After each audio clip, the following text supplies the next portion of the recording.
अपना Indian education system.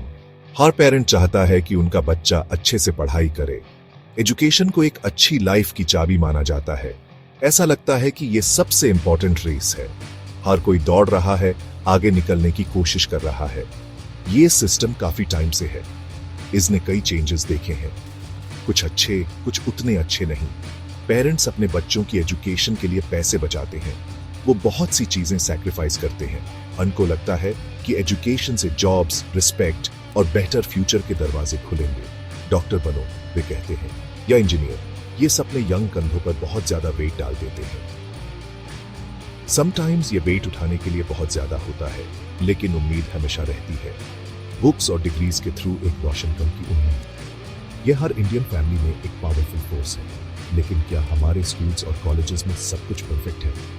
Not really. Life में किसी भी चीज की तरह इसके भी अच्छे पार्ट्स हैं और बुरे पार्ट्स भी।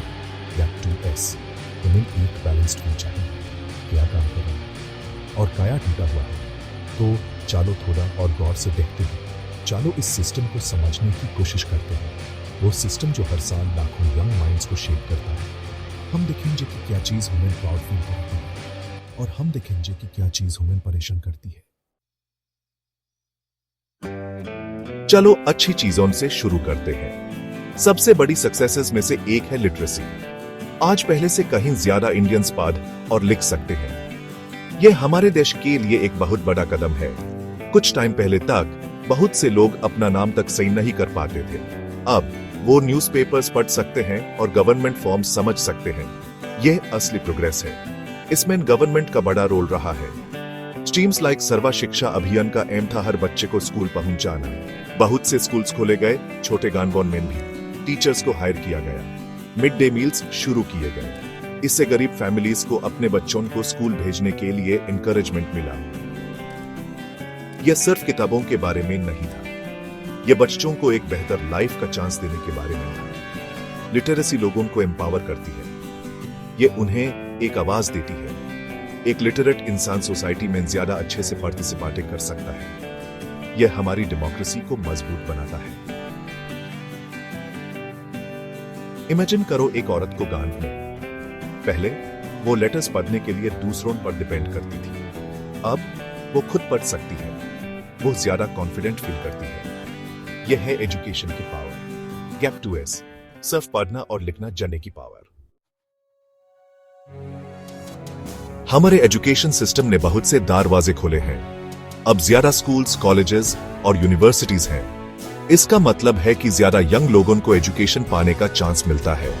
वो अलग अलग सब्जेक्ट्स पढ़ सकते हैं और हायर स्टडीज कर सकते हैं।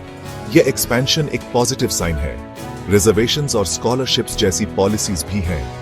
ये डिसएडवांटेज्ड बैकग्राउंड्स के स्टूडेंट्स की हेल्प करने के लिए हैं। आइडिया यह है कि उन्हें एक फेयर चांस मिले। एजुकेशन सबके लिए एक्सेसिबल हो। लेकिन यहाँ एक सवाल है, क्या ये चांसेस सच में सबके लिए इक्वल हैं? एजुकेशन की क्वालिटी बहुत अलग अलग होती है। एक बड़े शहर का स्कूल जिसमें सारी फैसिलिटीज हों, एक दूर के गांव के स्कूल से बहुत अलग होता है। गांव के स्कूल में शायद इनफ टीचर्स या अच्छे क्लासरूम्स ना हो, तो एक गरीब बैकग्राउंड का बच्चा स्कूल में एडमिशन ढूंढ लेगा। लेकिन यूज जो एजुकेशन मिलेगी वो शायद उतनी अच्छी ना हो। इससे एक गप बन जाता है। और फिर है कंपटीशन। तो भले ही अवेलेबिलिटी बढ़ गई हो, क्वालिटी एजुकेशन तक पहुंचना और सिस्टम में सक्सेस पाना अभी भी बहुत लोगों के लिए एक बड़ा चैलेंज है। Gap 2S। इससे बहुत ज्यादा प्रेशर बनता है। अब चलो एग्जाम्स के बारे में बात करते हैं। इंडिया में एग्जाम्स ही सब कुछ हैं। लाइफ उनके ही आसपास घूमती है। क्लास 10 और 12 की board exams, entrance exams for engineering, medicine, law, हर चीज के लिए यह एक फीवर जैसा है जो सबको पकड़ लेता है। स्टूडेंट्स, पेरेंट्स, टीचर्स, प्रेशर बहुत ज्यादा होता है। मार्क्स लर्निंग से ज्यादा इंपॉर्टेंट हो जाते हैं। एक स्टूडेंट की कीमत अक्सर उसके रिपोर्ट कार्ड से जज की जाती है। यह एक दुख भरी सच्चाई है जिसके साथ हम जीते हैं। इस एग्जाम ऑब्सेशन ने एक बहुत बड़ी कोचिंग इंडस्ट्री बना दी है। स्टूडेंट्स सुबह स्कूल जाते हैं, फिर शाम को कोचिंग क्लासेस के लिए भागते हैं। वो देर रात तक पढ़ाई करते हैं। खेलने का टाइम नहीं है, हॉबीज के लिए टाइम नहीं है, बस एक बच्चा बने रहने का टाइम नहीं है। उनका पूरा बचपन एक के बाद एक एग्जाम की तैयारी में निकल जाता है। यह एक रेस है, एक बहुत स्ट्रेसफुल रेस, और हर कोई इस तरह के प्रेशर को झेल नहीं पाता। जब इतना प्रेशर होता है तो क्या होता है, यह मेंटल हेल्थ पर असर डालता है। गैप 2S, यह एग्जाम सेंट्रिक अप्रोच अक्सर असली पोटेंशियल को पहचानने में फेल हो जाता है। सेक्शन 5, टोटे की तरह सीखना रटा मारने की प्रॉब्लम। सबसे बड़ी प्रॉब्लम्स में से एक है रोटे लर्निंग। रटा मारना हम इसे कहते हैं।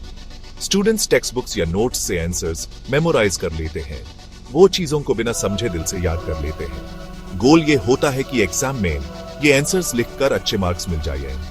कॉन्सेप्ट समझना पीछे छूट जाता है। ये एक तोते को ट्रेन करने जैसा है।